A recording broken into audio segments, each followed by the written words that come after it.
Welcome to active contracts Tamil. So என்னோட name Krishnamurthy. நான் SEBI register advisor கிடையாது. இந்த வீடியோ உங்களுக்கு ஒரு எஜுகேஷ்னல் பர்பஸ்க்காக மட்டுமே.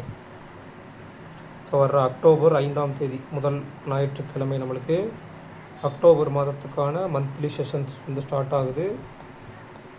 சரிங்களா? ஸோ ஜாயின் பண்ணணும் விருப்பம் இருக்கவங்க 7904877610 அப்படின்ற நம்பருக்கு வாட்ஸ்அப் பண்ணி மேலும் மந்த்லி செஷன்ஸ்க்கான டீட்டெயில்ஸ் வாங்கிக்கிங்க. இல்லை இப்போ தான் உங்கள் சேனலை வந்து நான் பார்க்குறேன், இந்த கான்செப்ட் வந்து எப்படி ஒர்க் ஆகுதுன்னு எனக்கு தெரியணும், ஸோ தெரிஞ்சதுக்கப்புறம் தான் நான் ஒரு முடிவுக்கு வர முடியும் அப்படின்னு எடுத்துக்கிட்டிங்கன்னா இன்னும் 15 நாட்கள் இருக்குது. தொடர்ந்து பயணிச்சுட்டு நம்ம எப்படியெல்லாம் ஒரு லெவல்ஸ் எடுக்கிறோம், போஸ்ட் மார்க்கெட்டில் எந்த டேட்டாவை வச்சு மார்க்கெட் எப்படியெல்லாம் மொமெண்டம் கொடுத்துருக்காங்கன்றதை நம்ம விவரிக்கிறோம் அப்படின்றதெல்லாம் பார்த்துட்டு, அண்ட் இந்த மந்த்துக்கு நம்ம இப்போதைக்கு நம்மள்கிட்ட பயணிக்கிற ஸ்டூடெண்ட்ஸுடைய ரிவ்யூஸ் எல்லாம் கேட்டுட்டு அப்புறமா நீங்கள் ஜாயின் பண்ணணும்னா ஜாயின் பண்ணிக்கலாம். ஓகேங்களா? இப்போ ஓவரால் நம்ம நேற்றுக்கு நம்ம 25 அப்படின்றத நம்ம ஷார்ட் எட்ஜோட மிட் பாயிண்ட்னு கொடுத்துருந்தோம். ஒயிட் எட்ஜோட மிட் பாயிண்ட் வந்து நம்மளுக்கு 25100. ஷார்ட் எட்ஜோட மிட் பாயிண்ட் 25125. அப்போ அதுக்கு கீழே தான் ஓப்பன்.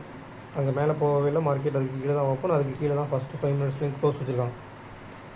இப்போ 25100 ஸ்டாடல், 100 ஸ்டாடலுக்கு நம்ம என்ன லெவல் கொடுத்தோம்? 25150, 25050. ஓகேங்களா? இப்போ மார்க்கெட் வந்து நம்மளுக்கு 25150 போக முடியாது. ஏன் அப்படின்னு கேட்டுட்டிங்க அப்படின்னா, இங்கே ஓப்பன் அப்படின்ற ஒரு தடை இருக்குது. ஒருவேளை ஓப்பன் இந்த இடத்துல ஸ்பாட் மேலே நின்னாலும் அகைன் ஃபர்தர் அப்டர்ன் போகிறதுக்கு என்ன ஆகணும்? ஃப்யூச்சர் ஓப்பனுக்கு மேலே நிற்கணும். அப்போ ஆல்ரெடி ஃப்யூச்சர் ஓப்பனுக்கு கீழே திருப்பி வந்தவங்க ஃப்யூச்சர் ஓப்பனுக்கு மேலே போகலாம், அங்கேருந்து அகைன் கீழே.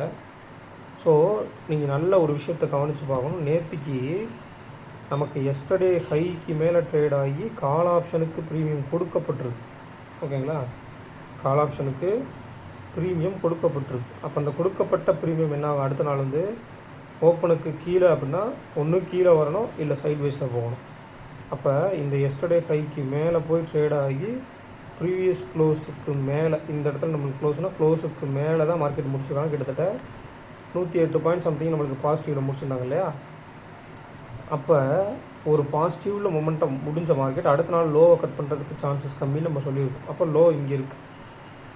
சரிங்களா? லோ இந்த இடத்துல இருக்குது, கீழே 25037 சம்திங். அப்போ நம்மளுடைய லெவல்ஸ் என்ன? மேலே 50 பாயிண்ட், கீழே 50 பாயிண்ட். மேலே 25150, கீழே 25050. அப்போ என்ன பண்ணியிருக்காங்க பார்த்தீங்கன்னா, கரெக்டாக ஓப்பனை மிட்டில் வச்சுட்டு அதுக்கு கீழே மார்க்கெட்டை சஸ்டெயின் பண்ண வச்சுட்டு கரெக்டாக 25050 வரைக்கும் வந்து அகைன் போய் அங்கேயே முடிச்சுட்டாங்க. அந்த ஸ்ட்ராடலுக்கு உட்பட்டே முடிச்சுட்டாங்க. ஸோ இவ்வளவு தான் அண்டர்ஸ்டாண்டிங். நீங்கள் ஃபஸ்ட்டு ஓப்பன் பார்க்குறீங்க, ஸ்பாட் வெர்சஸ் ஃபியூச்சர். ஸ்பாட் ஓப்பனுக்கு கீழே, ஃபியூச்சர் ஓப்பனுக்கு கீழே. அப்போ இந்த இடத்துல புட் ஆப்ஷனை பை பண்ணணுமா, கால் ஆப்ஷனை செல் பண்ணணுமா?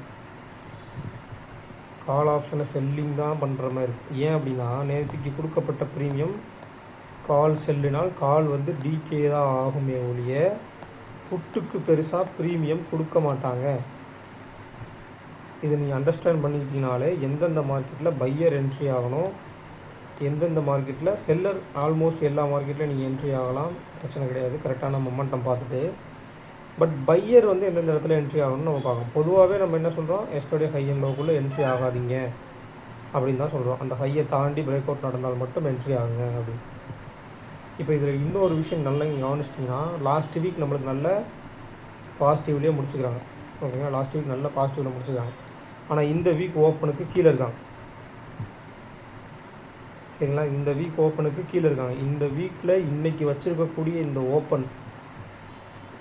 இந்த ஓப்பனை கடந்து நாளைக்கு, அதாவது நாளைக்கு 0 to ஹீரோக்கு சொல்கிறேன், இந்த ஓப்பனை கடந்து இந்த ஹைக்கு மேலே ட்ரேட் ஆகிட்டாங்க அப்படின்னால் கால் சைடுக்கு வாய்ப்புகள் இருக்குமான்னு பார்க்கணும். அல்லது மேலே போயிட்டு திருப்பி ட்ராப் பண்ணி கீழே வர்றாங்களான்னு பார்க்கணும். எந்த இடத்துல டேபிளுடைய மிட் இருக்குது, ஸோ மிட்டுக்கு தாண்டி போயிட்டுருக்காங்க, இல்லை மிட்டுக்கு கரெக்டாக மிட் பாயிண்ட்டுக்கிட்டே ட்ரேட் ஆகிட்டு இருக்காங்களான்னு பார்க்கணும். அதுதான் 0 to ஹீரோவுக்கு முக்கியமான விஷயமே. மிட் பாயிண்டில் ட்ரேட் ஆகிறாங்களா, இல்லை மிட் பாயிண்ட்டுக்கு மாற்றி ட்ரேட் ஆகிறாங்களா அப்படின்றது. இன்னொரு விஷயம் நம்ம சொல்லியிருந்தோம், லைவில் நீங்கள் கவனிச்சிங்கன்னு தெரிஞ்சிருக்கோம். சப்போர்ட்டிவ் இண்டெக்ஸாக இருக்கக்கூடிய பேங்க் நிஃப்டியை கவனிங்கன்னு சொல்லி. ஸோ பேங்க் நிஃப்டி என்ன இருக்காங்க, காலையிலேருந்து உங்களுக்கு இங்கே ஓப்பன் அப்படின்ற ஒரு விஷயம் வச்சிட்டிங்கன்னா அதுக்கு மேலே தான் மேக்ஸிமம் ட்ரேட் ஆகிருக்காங்க. இப்போ நிஃப்டி ஸ்பாட் ஓப்பனுக்கு கீழே, பேங்க் நிஃப்டி ஸ்பாட்டு ஓப்பனுக்கு மேலே, ஃபியூச்சர் ஓப்பனுக்கு மேலே. ஓகேங்களா? அப்போ நெகட்டிவாக இருக்கக்கூடிய ஒருத்தரை வந்து திருப்பி மேலே எடுத்துகிட்டு வரணுன்றது சாத்தியம் இல்லாத விஷயம். பாசிட்டிவில் இருக்கவங்களும் அகைன் இவங்களும் ஓப்பனுக்கு மேலேனா இன்னும் கொஞ்சம் பாசிட்டிவில் போவான்னு வச்சுக்கோங்களேன். ஆனால் அங்கே ஆல்ரெடி இவங்க நெகட்டிவ் நிஃப்டி. அப்போ பேங்க் நிஃப்டி என்ன பண்ணுறாங்க, அவங்க கொஞ்சம் பாசிட்டிவ். அதனால தான் நம்மளுக்கு மார்க்கெட் ரொம்ப கீழேயும் போகலை. அதனால தான் நம்ம சிம்பிளாக ஒரு கூட்டு வச்சுக்கிறோம். அதாவது ப்ரீவியஸ் க்ளோஸ்க்கு மேலே லோ டு ஹையில் முடித்து ப்ரீவியஸ் க்ளோஸ்க்கு மேலே அதிகபட்சமான பாயிண்ட் முடிக்கும்போது என்ன பண்ணுறாங்க, அந்த இடத்துல வந்து திருப்பி கீழே வர்றதுக்கு சான்சஸ் கம்மியாக இருக்கும். ஸோ இதை வந்து அனலைஸ் பண்ணி பார்க்கணும். நாளைக்குக்கான டேபிள் எப்படி அமையுதுன்னு பார்க்கணும். எந்த மாற்றமும் இல்லை. மேக்ஸிமம் நேற்றுக்கு நான் பார்த்துருந்தீங்கன்னா தெரிஞ்சிருக்கும். அதே டேபிள் அதே தான், ஜஸ்ட்டு கொஞ்சம் முன்ன பின்ன இன்டர்சேஞ்ச் ஆகிருக்கு, அவ்வளோதான். அது இன்டர்சேஞ்சும் இப்போ கரெக்டான ஆர்டரில் வந்திருக்கு. ஸோ இப்போ மார்க்கெட் முடிஞ்சிருக்க இடம் 25,069. அப்போ 25,050 இல்லை 25,050 புட் ஆப்ஷன் வந்து நம்மளுக்கு ஷார்ட் எட்ஜோட பாட்டம். ஓகேங்களா? அடுத்ததாக 25,100 அப்படின்றது நம்மளுக்கு ஷார்ட் எட்ஜோட டாப். அப்போ 25,075 அப்படின்றது நம்மளுக்கு ஷார்ட் எட்ஜோட மிட் பாயிண்ட். இப்போ ஒயிட் எட்ஜோட மிட் பாயிண்ட், ஒயிட் எட்ஜோட டாப் அண்ட் பாட்டம் யார்? இது நேராக இங்கே போயிடலாம். இந்த 6 ஸ்ட்ரைக் ப்ரைஸில் நேராக இவங்கள்ட்டே போயிடலாம். 25,200 ஒயிட் எட்ஜோட டாப்பு, 25,000 ஒயிட் எட்ஜோட பாட்டம். ஸோ ரெண்டுத்துக்கு மிட் பாயிண்ட் வந்து 25,100. இப்போ அதே 100ல் தான் ஸ்ட்ராடல். அந்த ஸ்ட்ராடலுக்கும் உட்பட்டு தான் மார்க்கெட் இருக்குது. ஸோ அகெயின் நீங்கள் ரேஞ்ச் எடுக்கணும்னா அதே ஸ்ட்ராடலின் படி தான் எடுக்க முடியும், எந்த மாற்றமும் கிடையாது. சரிங்க. அப்போ 45, 46 நீங்கள் தனியாக எடுத்துட்டீங்க அப்படின்னா 25,146. கீழே 25,055. இதான் வந்து ஷார்ட் ரேஞ்சோட டாப். 146 ஷார்ட் ரேஞ்சோட டாப்பு, 55 ஷார்ட் ரேஞ்சோட பாட்டம். மேலே ஆர்டர் ப்ரீமியம் எடுத்துட்டிங்க அப்படின்னா 91 ரூபா. அப்போ 25,191 அப்படின்றது 25,191 அப்படின்றது ஒயிட் ரேஞ்சோட டாப். அதே மாதிரி 25,009 அப்படின்றது நம்மளுக்கு ஒயிட் ரேஞ்சோட பாட்டம். ஓகேங்களா? இவ்வளோதான் விஷயம். ஸோ இதுக்கு உட்பட்டு தான் இருக்குது. இதில் இன்னொரு முக்கியமான விஷயம், இம்ப்ளைடு வாலட்டிலிட்டி நல்ல ப்ளே ஆகிருக்கு இந்த இடத்துல. உங்களுக்கு காலையில் நல்லா தெரிஞ்சுது. அதாவது மார்க்கெட் வந்து டிகே கொடுத்து என்ன பண்ணியிருக்காங்க, திருப்பி கடைசி நேரத்தில் உங்களுக்கு இம்ப்ளைடு வாலட்டிலிட்டி ஏற்றி வச்சுருக்காங்க. ஆனால் புட் சைடு பெருசாக ஏறல. ஏன் அப்படின்னா மார்க்கெட் நேற்றுக்கு ஒரு பாசிட்டிவ் மொமெண்டத்தில் முடித்து அகெயின் இன்றைக்கி கீழே வந்து திருப்பி அதுக்குள்ளேயே தான் முடிச்சுருக்காங்க. ஒரு லோவுக்கு வரல, பட் லோவுக்கு முன்னாடியே திருப்பி ரிவர்சல் எடுத்து அதுக்குள்ளேயே முடிச்சுக்கிறாங்க. ஸோ புட் ஆப்ஷனுக்கு ஒரு எதிர்பார்ப்பு இல்லை அப்படின்றனால put option side implied volatility இல்லை. ஓகேங்களா? அப்போ கிட்டத்தட்ட நம்மளுக்கு இந்த ஷார்ட் எட்ஜோட மிட் பாயிண்ட், ஒயிட் எட்ஜோட மிட் பாயிண்ட், உதாரணத்துக்கு 25,075 அண்ட் 25,100. இந்த ரெண்டு விஷயம் ரொம்ப முக்கியமான விஷயமா இருக்கும். இதில் 75க்கும் 100க்கும் கீழே இருந்துட்டாங்கன்னா கீழ்ப்பக்கமாக போகிறதுக்கு ப்ராபபிலிட்டி கொஞ்சம் அதிகம். மேல் பக்கமாக இருந்துட்டாங்கன்னா மேலே போகிறதுக்கு ப்ராபபிலிட்டி கொஞ்சம் அதிகம். ப்ராபபிலிட்டி ஓகேங்களா? அதுதான் நடக்கும் அப்படின்றது கிடையாது. இன்ட்ராடேயில் உங்களுக்கு எப்படி வேணால் மாறுபடலாம். நீங்கள் அதை அண்டர்ஸ்டாண்ட் பண்ணிக்கணும். டேபிளும் எப்படி மாறுபடலாம், ஓகேங்களா? இம்ப்ளைடு வாலட்டிலிட்டியும் அதுக்கேற்ற மாதிரி சேஞ்ச் ஆகலாம். ஸோ இதெல்லாம் கணக்கில் வச்சுக்கணும். ஸோ பேங்க் நிஃப்டி நம்மளுக்கு 54,887 நியர்பை 55,000 ஸ்ட்ராடலுக்கிட்ட தான் முடிச்சுக்கிறாங்க. ஓகேங்களா? அதுக்கு கீழே நம்மளுக்கு 54,800 அண்ட் 54,900. 54,800 ஸ்ட்ராடல் கிடையாது, பட் 54,900க்கும் 55,000க்கும் ஸ்ட்ராடல் இருக்குது. அப்போ நீங்கள் சிம்பிளாக ஒரு விஷயத்தை எடுத்துக்கலாம். இங்கே கீழே வந்து நம்மளுக்கு 54,900 இல்லை 55,000 ரெண்டு பேர் எடுத்தாலும் சரி, இல்லை 55,000 கால் அண்ட் புட் எடுத்து அவங்களுடைய லோ பேசிஸில் நீங்கள் ரேஞ்ச் எடுத்திங்கனாலே போதும். பேங்க் நிஃப்டியை பாருங்கள். பேங்க் நிஃப்டி வந்து ஒரு ஓப்பனுக்கு மேலே ஸ்பாட், பேங்க் நிஃப்டியோட ஸ்பாட் வந்து இப்போ இன்றைக்கி இருக்காங்க ஓப்பனுக்கு மேலே. ஸ்பாட் விசஸ் ஃபியூச்சர் ரெண்டுமே ஓப்பனுக்கு மேலே தான் இருக்காங்க. சரிங்களா? ரெண்டு பேருமே ஓப்பனுக்கு மேலே தான் இருக்காங்க.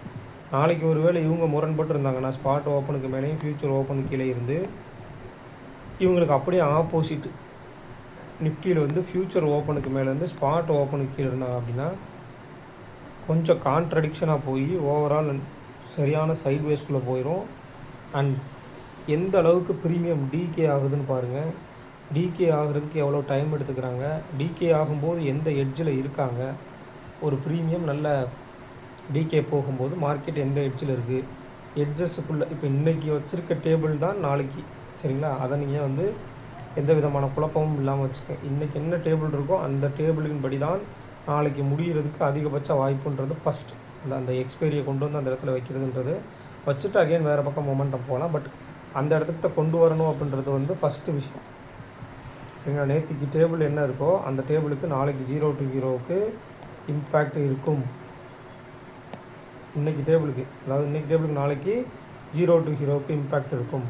அட் த சேம் டைம் இங்கே பேங்க் நிஃப்டியும் கொஞ்சம் கான்ட்ரடிக்ஷனாக இருந்து ஓப்பனுக்கு மேலே ஓப்பனுக்கு கீழே அப்படின்ற மாதிரி கான்ட்ரடிக்ஷனாக இருந்து அங்கே இம்ப்ளைடு வால்டிலிட்டியும் கம்மியாயிடுச்சு அப்படின்னா 0 to 0 எதிர்பார்க்கவே கூடாது. புரிஞ்சுதுங்களா உங்களுக்கு? ஸோ அதெல்லாம் கொஞ்சம் அனலைஸ் பண்ணி பார்க்கணும். அனலைஸ் பண்ணி பார்த்துட்டு டேபிள் எப்படி சேஞ்ச் ஆகுறாங்க, டேபிளில் உள்ள 4 ஸ்ட்ரைக் ப்ரைஸ் எடுத்து அதுக்கு மிட் பாயிண்ட் என்ன, 6 ஸ்ட்ரைக் ப்ரைஸ் எடுத்து அதுக்கு மிட் பாயிண்ட் என்ன, எக்ஸ்பைரி அப்போ அந்த மாதிரிலாம் நீங்கள் எடுக்கணும். இல்லை 2 ஸ்ட்ரைக் ப்ரைஸ் கொடுத்துருக்காங்கன்னா ஃபஸ்ட்டு இருக்கக்கூடிய அந்த 2 ஸ்ட்ரைக் ப்ரைஸ்க்கு மிட் பாயிண்ட் என்ன, இப்படின்ற விஷயம்லாம் நீங்கள் கால்குலேட் பண்ணிங்கனால் மட்டும்தான் உங்களால் வந்து ஒரு ஆப்பர்ச்சுனிட்டி கிடைக்கிறத வந்து கொஞ்சம் ஏர்லியராக ஃபைண்ட் அவுட் பண்ண முடியும்.